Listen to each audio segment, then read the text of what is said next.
Olá, pessoal, estamos aqui para mais um videozinho da nossa série Diversidade de Gênero e Espiritualidade. Vocês perdoem, a voz da professora Lília está assim tão rouca, tão grave. É porque a crise de asma me pegou aí essa semana e estou me recuperando dela, graças a Deus. Bom, se você ainda não se inscreveu no canal, por favor, existe uma barrinha vermelhinha aí embaixo chamada Inscreva-se. Ative o seu sininho também, para que a gente possa entender que você está disposto a nos acompanhar e que os algoritmos do YouTube também vão entender que o nosso conteúdo é relevante e o que a gente quer é proliferar esse canal. Porque se naquela época das lives lá no Facebook a gente conseguia ter 4.000 pessoas assistindo uma das transmissões, que eram longas, 90 minutos, 2 horas, aqui 10 minutos não custa nada, dá para você escutar, assistir quando você está indo para o trabalho, etc. Então, curta bastante. A gente está colocando pequenos teasers, né? Ah, no Reels, também no TikTok, mas a versão completa só está aqui, tá certo? Lá no TikTok você vai saber de uma coisa, mas é sempre em caminho porque a gente precisa dar uma turbinada nesse nosso canal. Bom, eu estava falando no vídeo anterior sobre essa questão da dificuldade da autocracia, e da dificuldade que as comunidades protestantes têm de fazer uma inclusão irrestrita em função do sistema de governo das comunidades ser um sistema congregacional, então as decisões não são tomadas pelos pastores sozinhos, elas são tomadas pela congregação. Bom, vamos avançar. Agora eu quero falar um pouquinho de Bíblia. Gente, eu vejo o pessoal LGBT metendo a lenha. Aliás, eu sou parecerista, né, de alguns periódicos acadêmicos, e volta e meia chega, por causa da minha área de conhecimento, chegam das universidades pedido de avaliação e parecer de artigos acadêmicos falando desses assuntos. E já teve algumas vezes, que apesar do texto ser muito bom, eu ter que recomendar para o autor assim, olha, você se propôs a fazer uma coisa no título e você fez outra. Então, por favor, volte à origem, ou então muda o título, para você não cometer um negócio que você não entrega. E aí, como as avaliações são às cegas, eles não sabem, né, se a pessoa que está avaliando é uma pessoa que tem conhecimento de causa. Mas geralmente eu mostro lá, porque as estatísticas mostram papapá, e tem isso, você deixou de ler aquilo. Eu sou enjoadinha também, né? Mas o que eu queria dizer com isso é que o que eu percebo no ambiente acadêmico é que a proliferação de textos e pesquisas sobre diversidade, sobre direitos LGBTs, no ambiente da sociologia, da antropologia, das religiões, aumentou consideravelmente, mas com um probleminha que eu vou ressaltar aqui, e isso não é exclusivo de pesquisas do ambiente LGBT, tá? Falta de referencial histórico.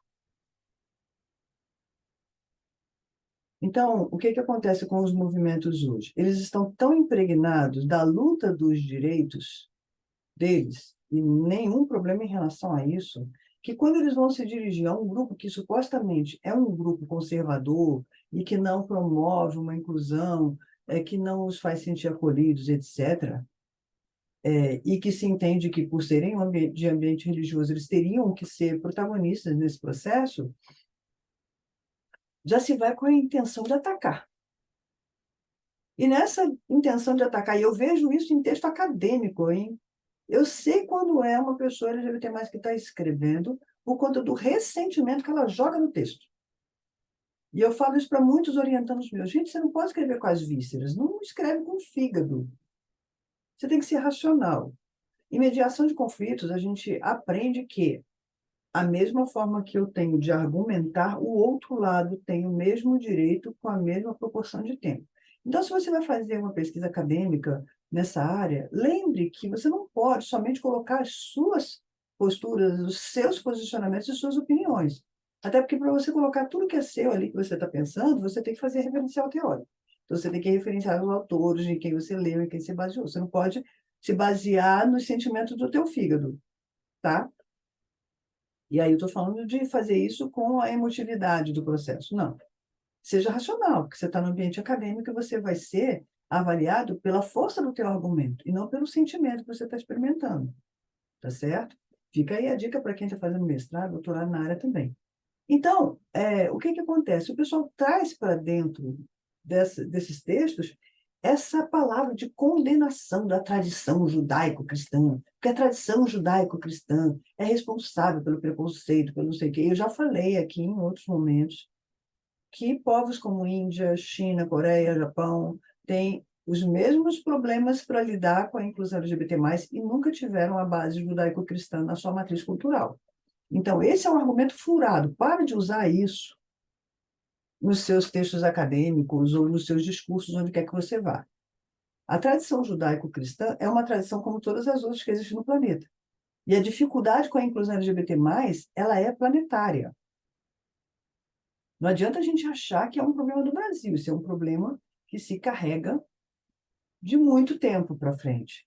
Os eunucos da antiguidade, eles não eram pessoas olhadas como normais ou cheias de privilégios, eram pessoas que geralmente estavam, inclusive, orientadas a servir os reis dentro dos palácios e etc., mas eles são pessoas que não circulavam na sociedade de uma maneira comum como todos os outros. Então, essa coisa, se é uma questão de segregação, a segregação é da idade da humanidade. Isso não é uma coisa que começou agora. O que está diferente agora é que agora nós temos caminhos legais, caminhos constitucionais, caminhos legislativos que nos possibilitam pelejar e defender os direitos das pessoas LGBT+, a cidadania, ao acesso às coisas que elas necessitam, porque a legislação favorece algo que não favorecia antes. Bom, por que que eu falo que usar esse discurso de condenar a tradição judaico-cristã é um maior tiro no pé? Porque, de fato, na Bíblia, vamos pegar a Bíblia inteira, você só tem 2 textos no Primeiro Testamento que condenam a homossexualidade, nada falam sobre lesbianismo, transgeneridade, etc. E lá na frente, nos textos paulinos, você tem também 2 ou 3 textos de Paulo que tocam no assunto dos malacóides, arsenocoitais. E do Físis, que aí sim, talvez, uma referência às lésbicas em Romanos. Então, assim, são textos muito soltos. Aqui em exegese bíblica, a gente ensina que um texto ele tem que ser lido a partir do seu contexto de surgimento, porque o texto ele está falando com um público destinatário original, e você tem que descobrir que público é esse. O texto bíblico não foi escrito para que eu hoje lesse. Está entendendo? Os escritores bíblicos jamais imaginaram que em 2023 a gente ia estar lendo os conteúdos que a gente lê hoje da Bíblia e interpretando, inclusive, literalmente. Foi o que eu sempre falei naqueles vídeos de 2016, né? O Paulo, se soubesse que a gente ia usar os escritos dele para fazer o que a gente faz, ele teria rasgado aquelas cartas ou dado um sumiço nelas, porque ele escreveu para comunidades específicas, dentro de um contexto específico, não era objetivo nem do próprio Paulo falar para a humanidade inteira. E a gente tem um agravante com a questão do Paulo. Lembra que tem um outdoor que o pessoal de vez em quando joga por aí, um meme, né? Jesus é legal, que estraga o fã-clube. Eu acho essa frase, esse meme sensacional, porque é muito real. A postura de Jesus, ela não é uma postura de exclusão. Quem adota a postura de exclusão é o fã de Jesus, o Paulo. E depois, pior ainda, o Agostinho, que é fã do Paulo. Estão entendendo? Então, pensa na releitura da releitura da releitura, e alguém lá, por volta do século V da Era Comum, chamado Agostinho de Hipona, faz confissões, né? Era um maniqueísta que se converteu ao cristianismo e faz confissões muito sérias do seu encontro com Jesus, etc., de como ele se torna cristão, faz confissões sobre os seus processos de lutas espirituais que ele tinha com os maus hábitos e com outras questões dele, e, de repente, a cristandade adotou o pensamento de Agostinho como doutrina. Daí vem a misoginia, daí vem a homofobia, vem um monte de coisa, porque o Agostinho, no que se referia ao sexo e à sexualidade, ele pegou pesado. Pegou pesado.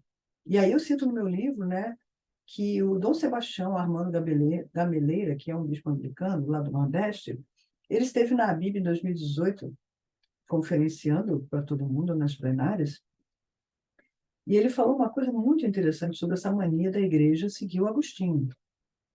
Ele fala assim, Agostinho foi um personagem tão importante para a história da igreja, que onde o Agostinho acertou, a igreja continuou acertando, e onde ele errou, a igreja continuou errando. Então, não é porque foi Agostinho que falou que tudo estava certo. Não é porque foi Paulo que falou que tudo estava certo. Inclusive, eu sempre chamei a atenção para o fato de que Paulo nunca andou com Jesus. O conhecimento que Paulo tem de Jesus é de narrativas de outros. É de experiências de revelação dele, o tempo que ele ficou sozinho lá pelo Egito, antes dele começar a se manifestar como um apóstolo, como um pregador do evangelho. O Paulo teve que enfrentar os seus próprios fantasmas, porque ele era um fariseu muito legalista, inclusive não apenas consentiu na morte do Estevão, como também apoiou os apedrejadores. Então, vamos lembrar disso. Paulo nunca andou com Jesus. Se a gente quiser entender como é que é o trato de Jesus com as pessoas da diversidade de gênero, a gente vai ter que procurar pelos indícios do modo como Jesus tratava essas pessoas. Então, vamos lá. Não é a tradição judaico-cristã a complicada, a culpada. Em primeiro lugar, são seus intérpretes.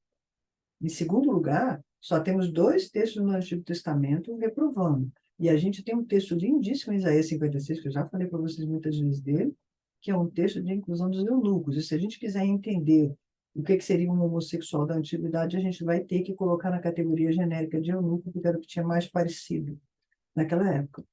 E esse texto é um oráculo profético proferido pelo próprio Deus, dizendo: eu vou incluir vocês, vocês terão espaço no templo, vocês andarão por aqui, se vocês quiserem seguir o Senhor, vocês terão espaço. Gente, isso está na mesma Bíblia.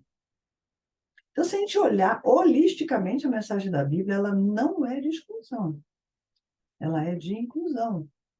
Doa os ouvidos de quem não aguenta ouvir. Mas, como disse Jesus, né, lá em Mateus, quem tem ouvidos, entenda. Tchau, até a próxima.